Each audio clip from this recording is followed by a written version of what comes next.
BA प्रथम वर्ष के सेकंड सेमेस्टर के विद्यार्थियों, आप लोगों के कहने पर लगातार आपके फ़ोन आए कि नेशनल मूवमेंट के कुछ वीडियो कोर्स से संबंधित आपको आपके सामने प्रस्तुत कर दिया जाए। तो मैं 1-2 दिन से नेशनल मूवमेंट पर जो आपके सिलेबस है उसके आधार पर कुछ वीडियो आपके सामने प्रस्तुत कर रहा हूँ। हमने सविनय अवज्ञा पर वीडियो आपको दिया, हमने क्रांतिकारी आंदोलन पर आपको वीडियो दिया। आज मैं जो आपके कोर्स में है गवर्नमेंट ऑफ इंडिया एक्ट 1935, ये आपके कोर्स में है, मैं इस पर अपनी बात आपके सामने रखना चाहता हूँ। कांग्रेस ने 1919 के मानफोर्ड सुधारों को, मानफोर्ड सुधार कांग्रेस ने किया था, उसको अपर्याप्त, असंतोषजनक तथा निराशापूर्ण माना, इनएडिक्वेट, अनसेटिस्फैक्ट्री एंड डिसअपॉइंटिंग माना, और इसे बताया दिसंबर 1921 में असहयोग आंदोलन शुरू किया। असहयोग आंदोलन आपको बताया था, जिसमें केंद्रीय तथा प्रांतीय विधानशालाओं का बहिष्कार भी सम्मिलित था। इस प्रकार मानफोर्ड सुधारों का आरंभ 1921 में जो हुआ वह असंतोषजनक परिस्थिति में हुआ। स्वराज दल के द्वारा इसके चलन को बदनाम किया गया। कालांतर में 1919 के एक्ट का विरोध अधिक दृढ़ तथा प्रभावशाली हुआ। उदारवादी दल मॉडरेट्स भी, जो सरकार से सहयोग करने को सदैव उद्धत रहते थे, इन सुधारों को अपर्याप्त और असंतोषजनक मानने लगी। कुछ कांग्रेसी नेताओं ने, जिसमें मोतीलाल नेहरू भी थे और CR दास भी प्रमुख थे, स्वराज दल की नींव इसी समय रखी। उद्देश्य यह था कि विधानमंडलों में जाकर संविधान को नष्ट कर किया जाना चाहिए। ऐसा करने से सभा और परिषदों द्वारा सरकार चलाना असंभव हो जाएगा।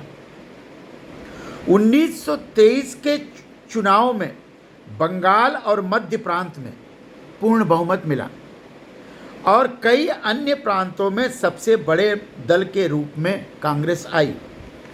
अपने चातुर्य से उन्होंने सरकार के पाखंड का भंडाफोड़ कर डाला। स्वराज पार्टी ने साइमन कमीशन 1927 से 1930 के बीच में आया। ब्रिटिश सरकार ने 1919 एक्ट को पारित करते समय यह घोषणा की थी कि वे 10 वर्ष के पश्चात इन सुधारों की समीक्षा करेंगे, परंतु उन्होंने नवंबर 1927 में ही एक आयोग बनाया और उस आयोग को सर साइमन की अध्यक्षता में रखा। इसकी समीक्षा के लिए उन्हें नियुक्त कर दिया। 1927 में ही एक आयोग सर साइमन की अध्यक्षता में भारत आया, इसकी समीक्षा के लिए नियुक्त हुआ और इस प्रकार स्वीकार कर लिया कि अंग्रेजों ने स्वीकार कर लिया कि 1919 के सुधार असफल रहे हैं। कुछ लोगों का विचार है, कुछ विद्वानों का विचार है कि यह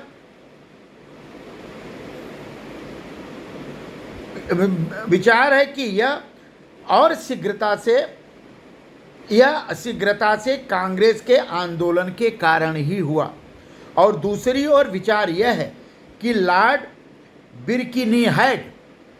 बिरकिनीहेड का रूढ़िवादी दल कंजर्वेटिव पार्टी यह नहीं चाहता था कि यह आयोग उदारवादी सरकार, जो संभवतः नए चुनाव में सत्तारूढ़ होगी, बनाए।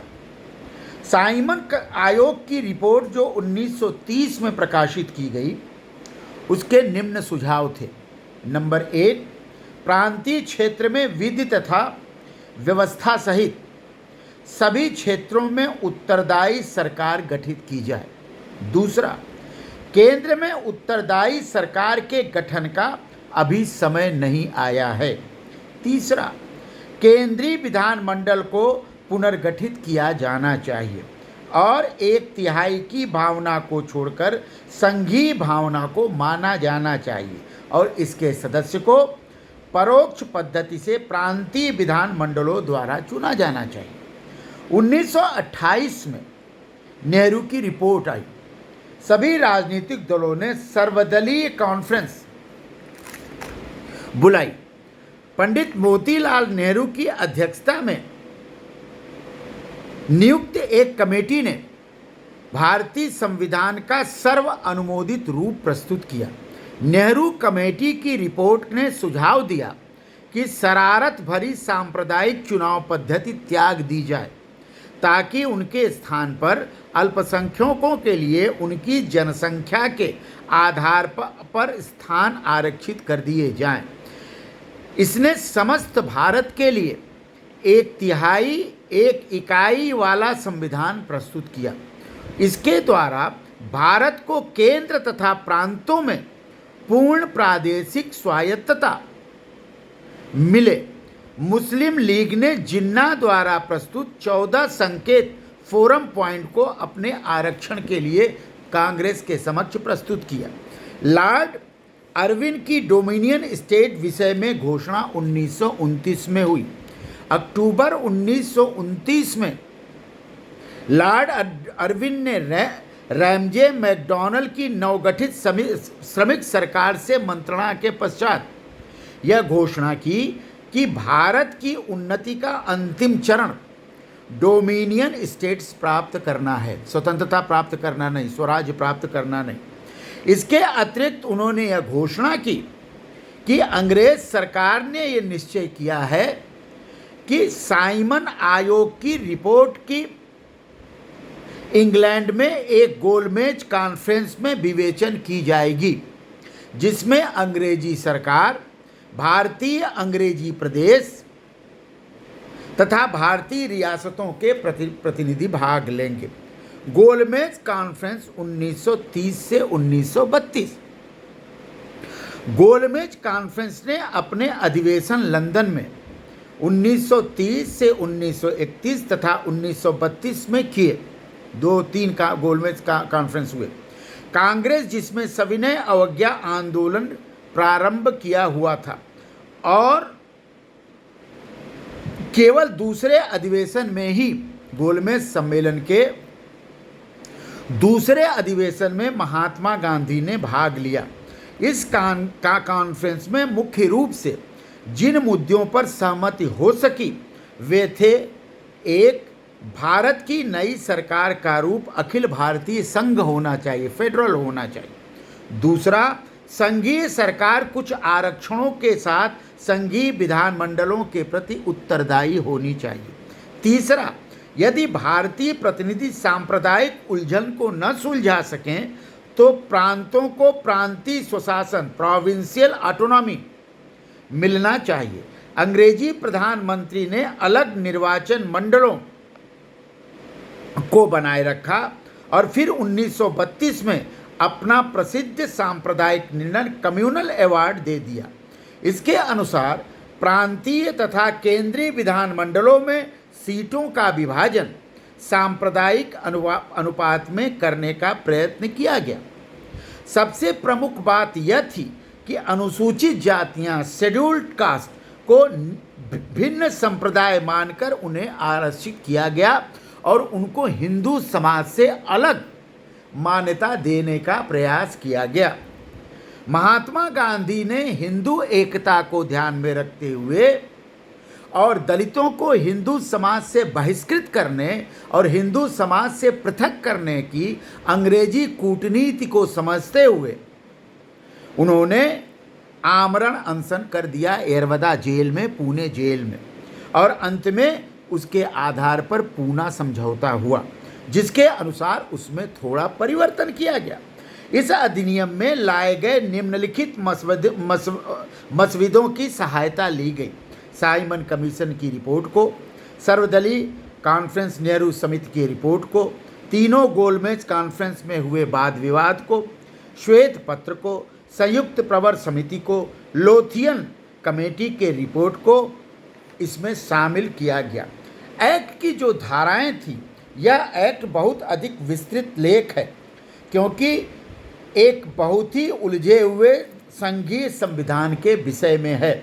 इसमें भारतीय मंत्रियों, विधानसभा सदस्यों इत्यादि के कदाचार के विरुद्ध संरक्षण की भी बात की गई है। इसके 3 प्रमुख अंग हैं: अखिल भारतीय संघ, संरक्षणों के प्रति उत्तरदायी सरकार, भिन्न भिन्न सांप्रदायिक तथा अन्य वर्गों के लिए पृथक प्रतिनिधित्व।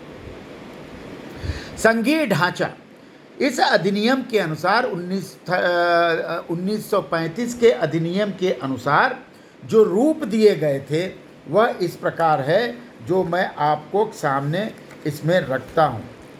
By the act of 1935 it was proposed that the federal government, including the native state, would be established in India at the center. Number 1, ये 1935 का जो अधिनियम है उसके अनुसार का उसके आधार पर यह पहला प्रावधान है। दूसरा, dyarchy, the type of government which was established in the provinces by the Act of 1919 would be established in the center, ये कहा गया। तीसरा, the administrative subject were divided into the 3 heads: first federal list, second provincial list, and third concurrent list, and the province were given complete autonomy to the legislate on the matters concerning subject given in the provincial list. Fourth, a federal court and the Reserve Bank of India was established. Burma and Adan were separated from India and 2 new provinces, Sindh and Orissa, were created. Fifth, special responsibility were assigned to the Governor General and the governors concerning matter in which they could act according to their own direction. Sixth, the qualification for the voters and members were reduced both at the center and the provinces, but the system of communal electorate was continued as before.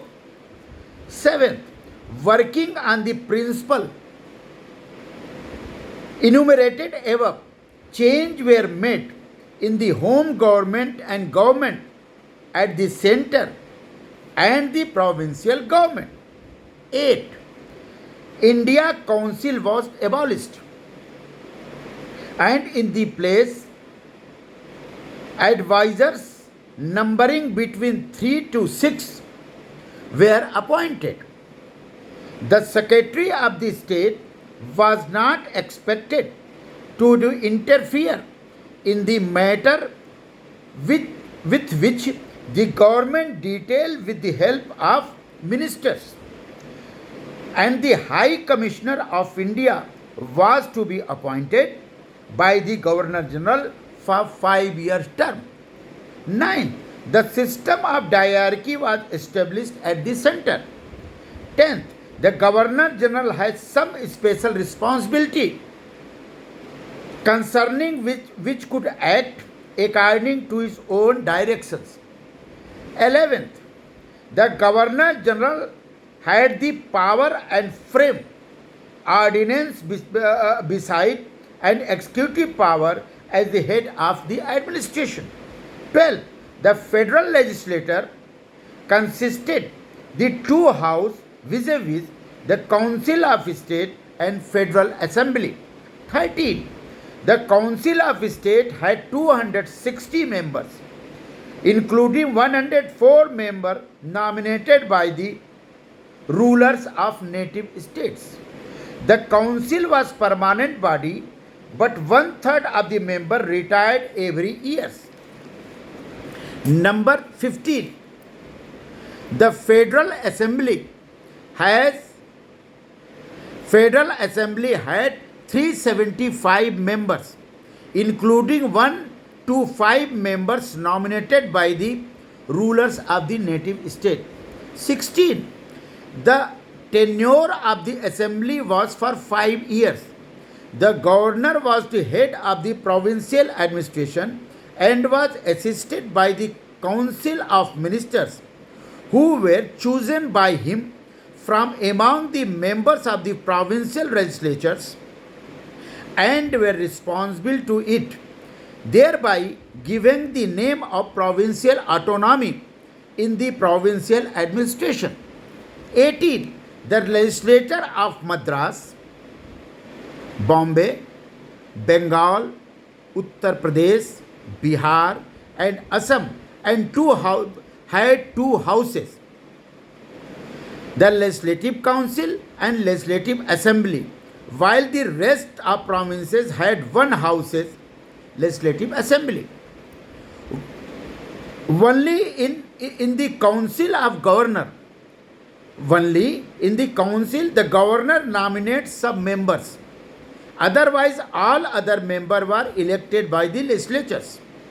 The number of members of the council and the assembly differed from the provinces to province of the basis of their population. The legislature were empowered to frame laws on subject include the provincial list, and the minister were responsible to them for their act. 22. The power of legislature were however limited by the power of the government, who beside others had the power of the frame ordinance and act in their direction. 23rd. The provincial autonomy, the established of diarchy and the center and the federal structure were certainly steps ahead taken by the Act of 1935. 8. The Act suffered from the certain serious flaws. The power of this legislature and the minister were limited by the power of Governor General and the governors. The minister had no means to force the governor to act according to their direction. The communal election system existed at before, and the provinces of member of nominated by the rulers and the native state for the central legislature were completely undemocratic. The federal structure, 25, the federal structure of the act was not implemented because all political parties of India refused to accept it, including Congress. Only the provincial structure of the act was implemented when it was assured by the government that there should be no interference in the day-to-day administration by the governors. 27. The elections were held in the provinces in 1936 and 37, and Indian ministers were formed the different provinces which did useful work of several fields. But when the India was made a party to the Second World War without consulting the Indian minister, the Congress minister resigned to protest, and thus the working of the provincial autonomy virtually came to an end within the 2 years. इस प्रकार आप देखिए कि 1935 का जो India act है उसमें federal structure की बात कही, संघीय कार्यकारिणी की बात की गई, गवर्नर जनरल का स्थान और उसकी शक्तियों को का डिफिनेशन दिया गया, उसकी व्यापक व्याख्या की गई है। संघीय विधानमंडल का जो हमने आपको बताया, संघीय विधानमंडल की रचना की बात की गई, प्रांतीय स्वायत्तता प्रोविंशियल ऑटोनॉमी की बात की गई, प्रांतीय कार्यकारिणी का निर्माण किया गया, प्रांतीय विधानमंडल की बात की गई। 1931 की अन्य धाराएं में ऑर्डर इन काउंसिल के रूप में, ओरिजिनल पुनर्विचार के रूप में ये सारे तत्व एक्ट को किया जाता है। एक्ट का प्रचलन में लाने के लिए ब्रिटिश सरकार ने बहुत प्रयास किया। प्रांतीय स्वायत्तता, वर्किंग ऑफ प्रोविंशियल ऑटोनॉमी 1936-37 के चुनाव में कांग्रेस को जो सफलताएं मिली थी, उसके बाद से जब द्वितीय विश्व युद्ध में बिना भारतीय लोगों से बात किए ब्रिटिश सरकार ने भारत को उसमें झोंक दिया, तो उन सारे लोगों ने स्थापित कर लिया। तो अब आप देखिए सारांश के रूप में जो 1935 का मूल्यांकन किया जा सकता था संघ बनाने की योजना कार्यान्वित नहीं किया जा सका। 1935 के एक्ट के द्वारा भारतीय सिस्टम बनाने की योजना को कार्यान्वित नहीं किया जा सका और केंद्रीय सरकार 1919 के एक्ट की धाराओं के अनुसार ही चली। फिर भी संघीय बैंक और संघीय न्यायालय 1935 तथा 1933 में स्थापित कर दिए गए और प्रांतीय स्वायत्तता 1 अप्रैल 1937 में अस्तित्व में आई। यह निरंकुश और उत्तरदायी सरकार की खिचड़ी भारतीय जनता की इच्छाओं के अनुरूप नहीं था। अंग्रेज साम्राज्यवाद भारत पर अपनी पकड़ ढीली करने के लिए तैयार नहीं थी और सांप्रदायिक तथा प्रतिक्रियावादी तत्वों का अपने को मजबूत करने के लिए अंग्रेजी शासन ने सहारा लिया। ये अगर मगर इतने थे कि पंडित नेहरू ने अनेक ब्रेकों वाली परंतु इंजन रहित मशीन की संज्ञा दी। पंडित नेहरू ने 1935 इंडिया एक्ट को कहा कि यह अनेक ब्रेकों वाली लेकिन बिना इंजन वाली यह एक्ट है।